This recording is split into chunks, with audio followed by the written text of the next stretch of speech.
अस्सलाम वालेकुम, कैसे हैं आप सब। सबसे पहले तो सॉरी इस मोटर के लिए इसकी आवाज़ आएगी क्योंकि मैं निकलने वाली हूँ कार में माशाल्लाह से मेरे भाई के घर इमाम जाफ़र सादिक अलैहिस्सलाम के कूड़े हैं नियाज माशाल्लाह से उधर को हम जा रहे हैं। तो फिर बाकी वीडियो मैं वहाँ जाकर बनाऊँगी।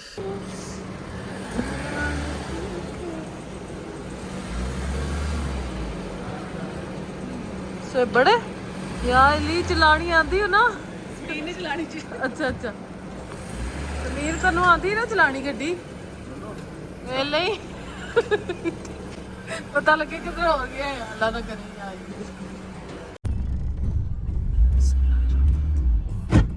यार मुश्किल मैं क्यों विकी भाई आए ने भाई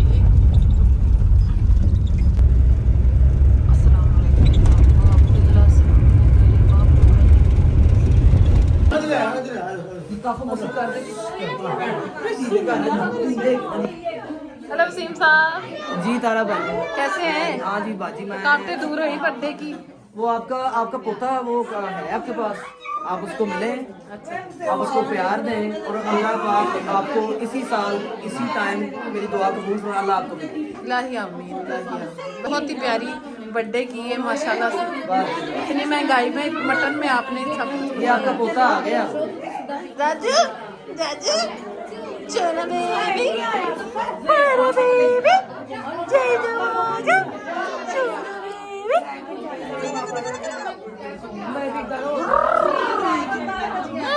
बेबी ओए शर्म आ गई शर्म आ गई। ਇਹ ਕਿੱਡਾ ਤੇਜ਼ ਹੋਇਆ ਹੈ ਵੇ ਮੈਂ ਰੇਡ ਤੇ ਪਹਿਲੀ ਵਾਰੀ ਵੇਖਿਆ ਰਾਜੂ राजू। तो गाइस हम आए हैं पुप्पो आसिया के घर, ये देख सकते हैं। आज इमाम जाफर अलैहिस्सलाम के नियाज में कूड़े उधर दिखाओ ना सेटिंग और खड़ी हो गई ना गाइस तो ये सामान है,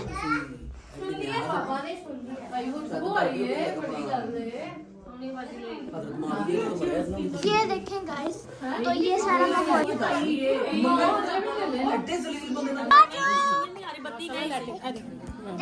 राजू पीछे कर नहीं मैं आपे तारा ना गल छड़ना ना फोन कर ला तारा ना गल करो चलो जी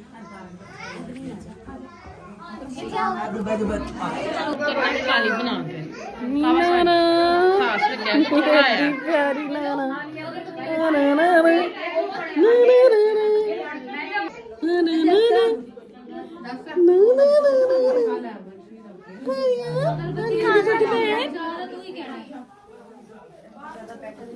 कितनी प्यारी कटिंग हुई है। कितने की है रिको जी कुछ नहीं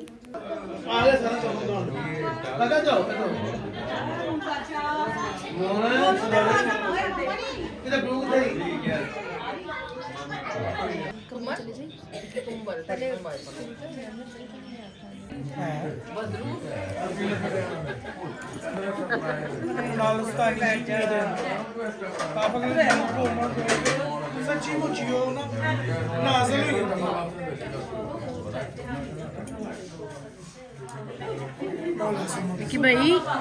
विकी भाई क्या हाल है। ठीक हो ठीक हो तबीयत कैसी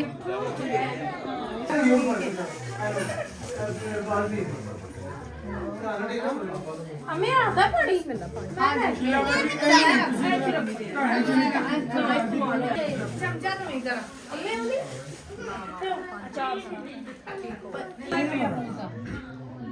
सब अगे होके बैठ जा चलो जी सलवात अल्लाह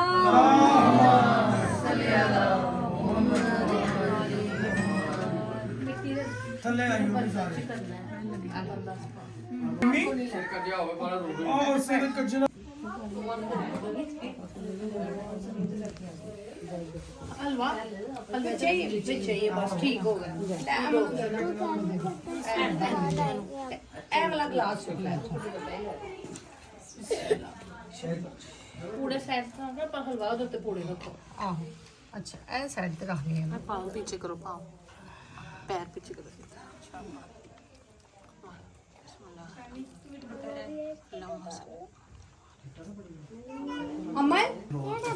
किबला रुख रखे और वो 3 मरतबा दुरूद पढ़े, फिर हाथ उठा वसीला रूह पर फतू मुकद्दस और मुतहर जनाब सरवर कायनात खास है खुलास मौजूदात रहमतुल आलमीन सफ़तुल अल्लाह दामियान हज़रत अमजद मुजतबा मोहम्मद मुस्तफ़ा सल्लल्लाहु अलैहि वसल्लम। ये नज़र मुक़द्दस जनाब इमाम जाफ़र सादिक अलैहिस्सलाम पेशकश। ये नज़र इखलास सूरत फ़ातिहा सूरत अलहम्द पढ़ें और सूरत इखलास पढ़ें, फिर 3 मरतबा दुरूद पढ़ें और दुआ मांगें। इसके बाद शुरू और आखिर में 5-5 मरतबा दुरूद शरीफ पढ़ने के बाद ज़ेल में लिखा मौजज़ा बयान कीजिए और तफरा और जारी करते हुए दुआ कीजिए। इंशाअल्लाह अल्लाह ताला दुआ ज़रूर कबूल करेगा। आखिर में ज़ियारत हज़रत बीबी ज़ैनब सलाम अलैहा जो आखिर में दर्ज है पढ़िए।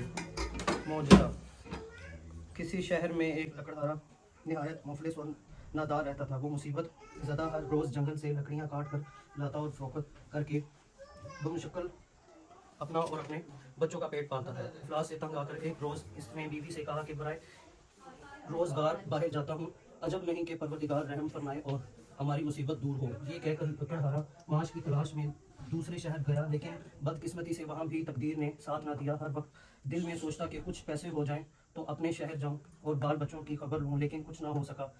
इसी फिक्र और परेशानी में 12 साल बीत गए और इस अरसा में ना तो इसने बाल बच्चों को कुछ भेजा और ना इनकी खबर ली।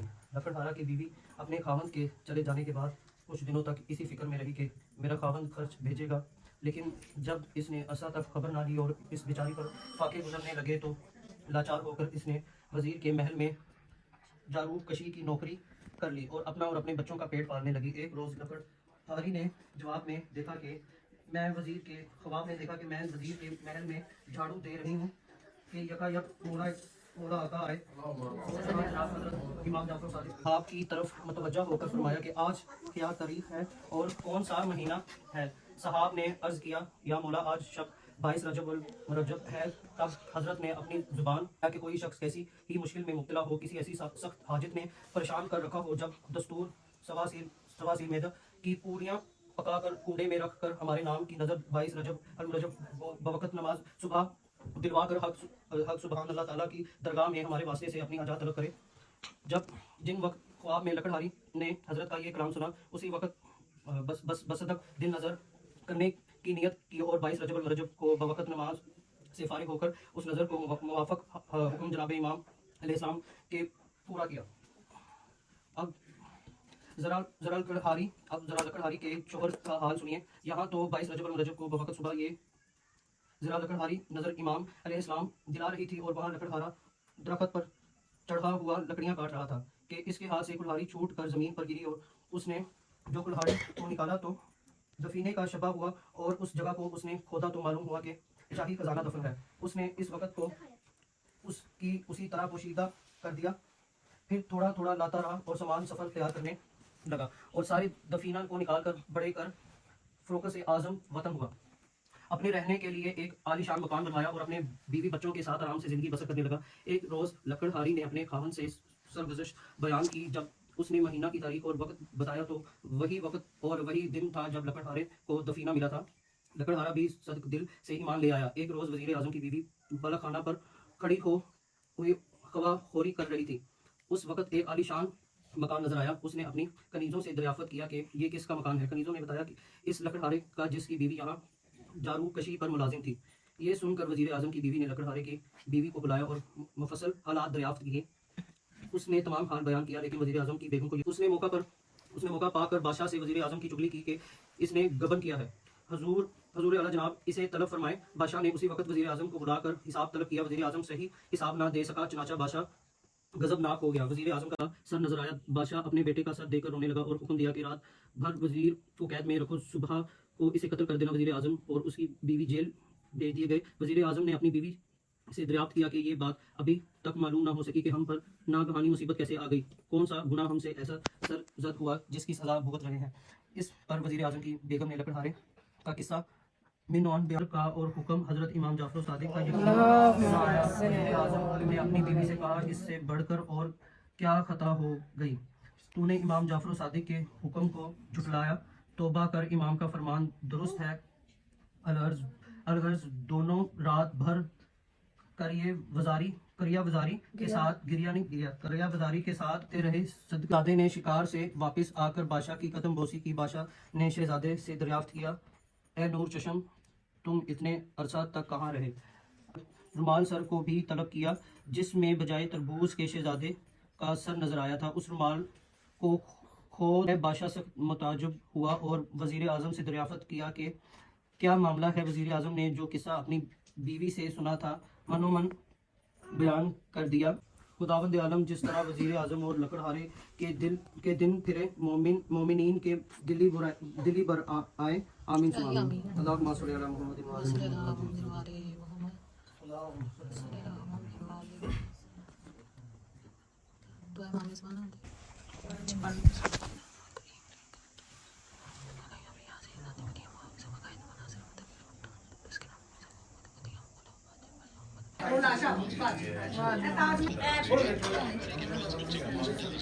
ਪਾਣੀ ਕਰਦੇ ਸਾਈਡ ਤੇ ਬਾਅਦ ਚ ਪੀਣਾ ਇਹਨੂੰ ਪਿਆ ਕਿਰਨ ਪੀ ਮੈਂ ਤੇ ਉਧਰ ਪਾਪਾ ਤੇ ਦੇ ਦਿਆ ਸਭ ਨੂੰ ਐ ਉਹਨਾਂ ਚਾਰ ਜਿਹੜੇ ਨੇ ਉੱਤੇ ਨਾਲ ਪੀ ਤੇ ਆਉਂਗਾ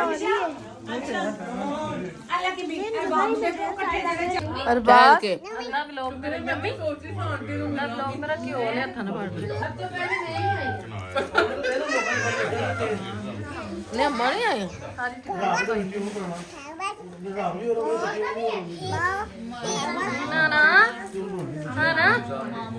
ਨਾ ਯਮੀ ਆਨੀਆ ਯਮੀ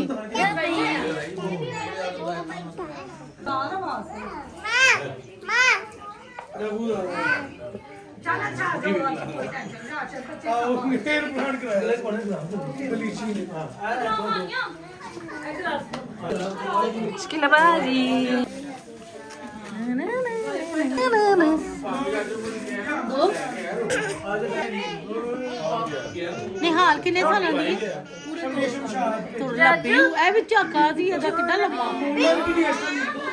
ਆਹਤ ਭਾਈ ਆਹਤ ਭਾਈ ਨਿਮਾਰ ਆਹਤ ਭਾਈ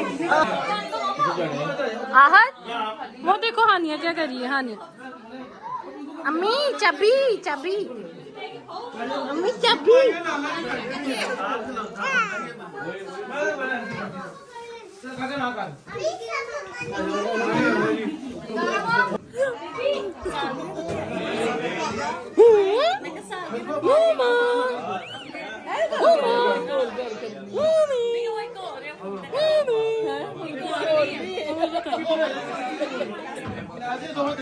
गंदा मुंह कुछ गंदे बच्चे एक पैकेट तो टूटी हो टमला का जो बना कितने को चाहिए तो अंदर आई सी तड़के तो ला दे साडे बच्चे सुट्टे पे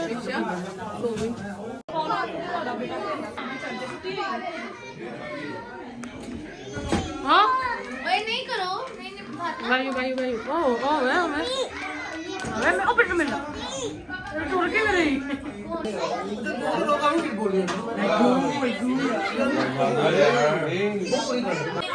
सोनिया लाता है सोनिया लगता है इनको पढ़ना आया नहीं मेरी तरह उस्ताद जी आए ना उस्ताद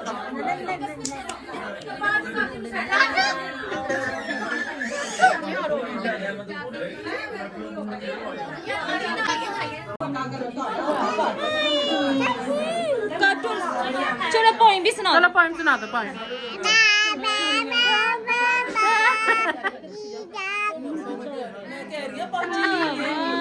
ऐसे पूछ रहे हैं मुझे फायदा गैर का नहीं मारते वो देखो अम्मा आ गई की दिखाती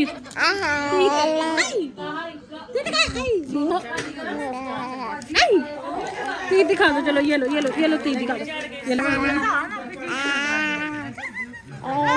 लो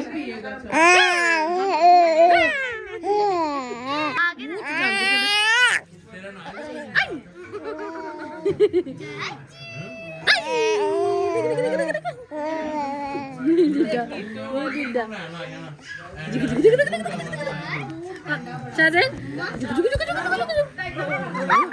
ਪੱਖਾ ਚੱਲ ਰਿਹਾ ਪੱਖਾ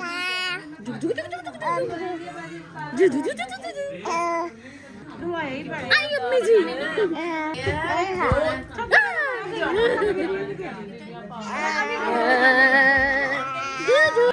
ਗੱਲਾਂ ਪੋਲੀਆਂ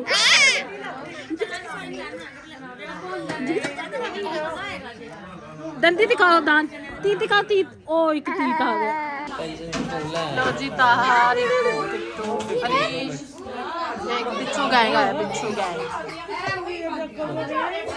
3000 ਦਾ ਕਵਰ ਸਮਝ ਲੈ बड़े ब्रांडेड है कि मैं बड़ा पखदी चोना चोना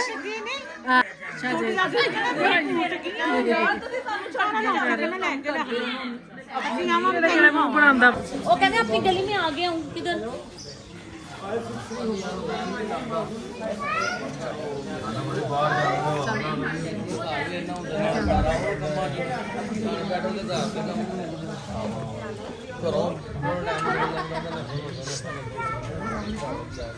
कौन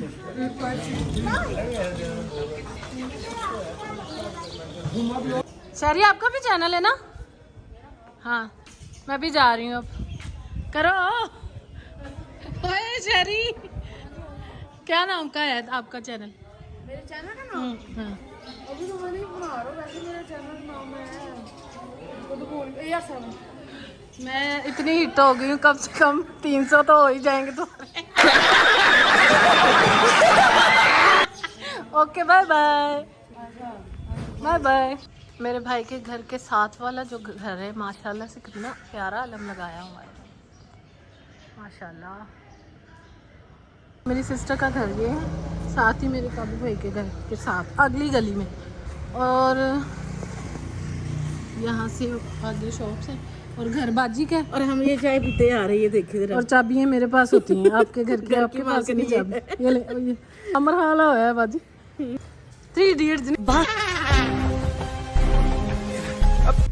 चाहिए इस टाइम आके एक अद्धा अद्धा गिलास आहो कैंसे भाजी जीना माहौल की ये ओदी भाजी रुकी घर आज व्लॉग एंड कर दो प्यार ते नाम गुड नाइट